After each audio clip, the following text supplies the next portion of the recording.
Uma série que surgiu num contexto de Guerra Fria, foi evoluindo no tempo com discussões atuais na sociedade. E sobre a jornada de 58 anos de Star Trek, eu converso agora com o Márcio Salem, crítico de cinema afiliado à Critics' Choice Awards. Márcio, boa noite para você. Muito obrigado pela sua participação. Eu queria, antes de mais nada, colocar aqui na tela uma arte que a gente preparou sobre toda a jornada aqui de Star Trek, envolvendo, todas as produções cronologicamente alinhadas aqui conforme a cronologia da própria produção. A gente tem aqui várias produções, sejam elas filmes, sejam elas séries. E eu queria começar te pedindo, Márcio, para explicar para a gente, para organizar para a gente essa sequência toda aqui de produções de Star Trek. Boa noite a todos. Primeiramente, é um prazer estar aqui. E eu peço desculpas pelo meu áudio, porque eu estou num ambiente externo agora e, eventualmente, você pode ouvir barulhos intercorrentes, como vento ou passagem de carro. Por enquanto, está ótimo. Primeiramente, é bom informar que Star Trek está no imaginário popular e cinematográfico televisivo desde a década de 60, desde 66, para ser mais exato, quando foi lançada a série televisiva. E essa série televisiva ela foi adaptada para os cinemas pela primeira vez em 1979, quando nós tínhamos a formação original, com o Capitão Kirk, com o Spock. E essa linha do tempo foi conhecida como linha do tempo Prime. Mas esse termo, Prime Timeline, ou linha do tempo Prime, só foi dado depois que a série sofreu um reboot, ou seja, uma reimaginação, uma reformulação para os tempos contemporâneos com os filmes produzidos e dirigidos pelo J.J. Abrams, em 2009, que foi construída uma outra linha do tempo chamada linha do tempo Kelvin. É interessante falar sobre isso porque nós temos um público que é muito ardoroso, um fã. O Trek é um fã que ele é muito apaixonado pelo cânone da sua série.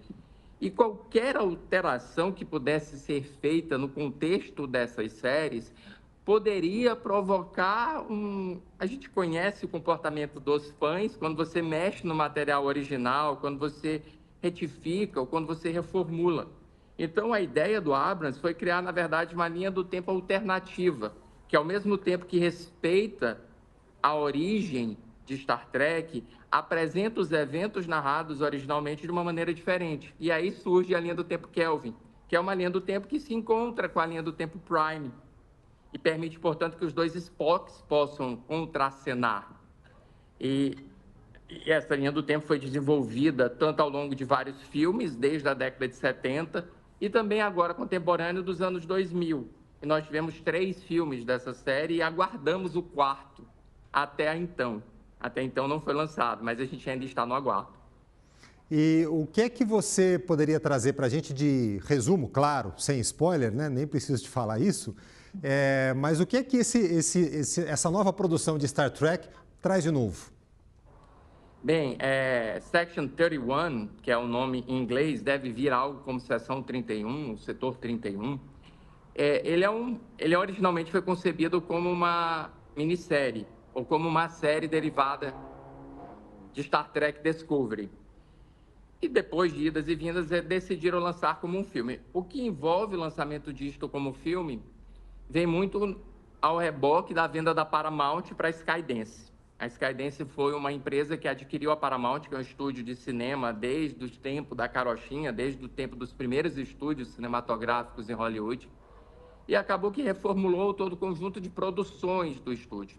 E a primeira dessas produções vai ser um filme que vai ser lançado diretamente no streaming, que é um filme que vai enfatizar muito mais uma dimensão de espionagem, uma dimensão de não viagens no espaço, como nós estamos habituados, ou diplomacia, mas o que existe por trás da diplomacia. Uma das características principais de Star Trek é como ele prefere a política, a diplomacia, a ação, a guerra. Ele prefere esse primeiro caminho.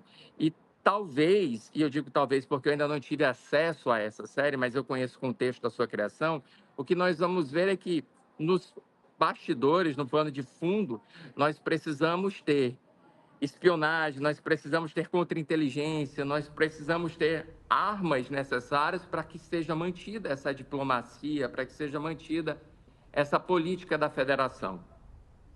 Márcio, antes da gente encerrar, eu preciso te perguntar sobre o Globo de Ouro no domingo. Estamos aí com Ainda Estou Aqui concorrendo como melhor filme em língua não inglesa. Fernanda Torres concorrendo como melhor atriz em filme de drama. Qual a sua avaliação aí sobre as nossas chances? Poxa, eu posso ter uma avaliação para você, que é uma avaliação otimista, uma avaliação patriótica e uma avaliação realista e pragmática.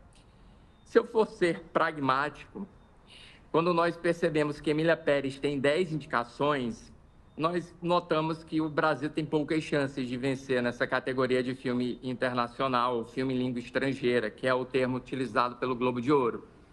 A despeito, né, do nosso entusiasmo de ver mais uma vez uma produção brasileira indicada a esse prêmio, e repetindo o feito que aconteceu em Central do Brasil, em que a Fernanda Montenegro e o filme foram indicados nas categorias respectivas que estão sendo a sua filha, e Ainda Estou Aqui, mas eu acredito que o desfecho vai ser diferente. Acredito que o desfecho vai favorecer a produção da Netflix, que não apenas por causa dos seus temas de representatividade, de diversidade, mas também por ter atrás um super serviço de streaming, né? Por você ter atores norte-americanos ou atores que atuam no cinema norte-americano, como a Zoe Saldana, a Selena Gomez, atuando dentro de uma produção bancada por um serviço de streaming gigante e que teve a oportunidade de ter tantas indicações como foi o seu caso. Eu gosto de histórias de Cinderela, eu gosto de histórias de gata borralheira, então vai que dá uma sorte para Ainda Estou Aqui e eu queimo minha língua. E aí eu vou ficar feliz como brasileiro. Mas eu acho muito improvável, tanto a título de Globo de Ouro, quanto a título da própria premiação em que eu voto, que é a Critics' Choice Awards. Eu também não acho, eu também não acredito que o filme vai ser premiado, embora já seja uma grande vitória nós estarmos entre os 5 filmes selecionados. Inclusive para Fernanda Torres, em 10 segundinhos, por favor, rapidinho. Inclusive para Fernanda Torres, infelizmente. Tá bem. De qualquer forma, a gente fica torcendo aqui, né? Márcio Salem, fica de dedos cruzados. Isso, crítico de cinema afiliado à Critics' Choice Awards. Muito obrigado pela sua participação, Márcio. Uma boa noite e boa sorte para nós no domingo. Muito obrigado pelo convite. Até a próxima. Até.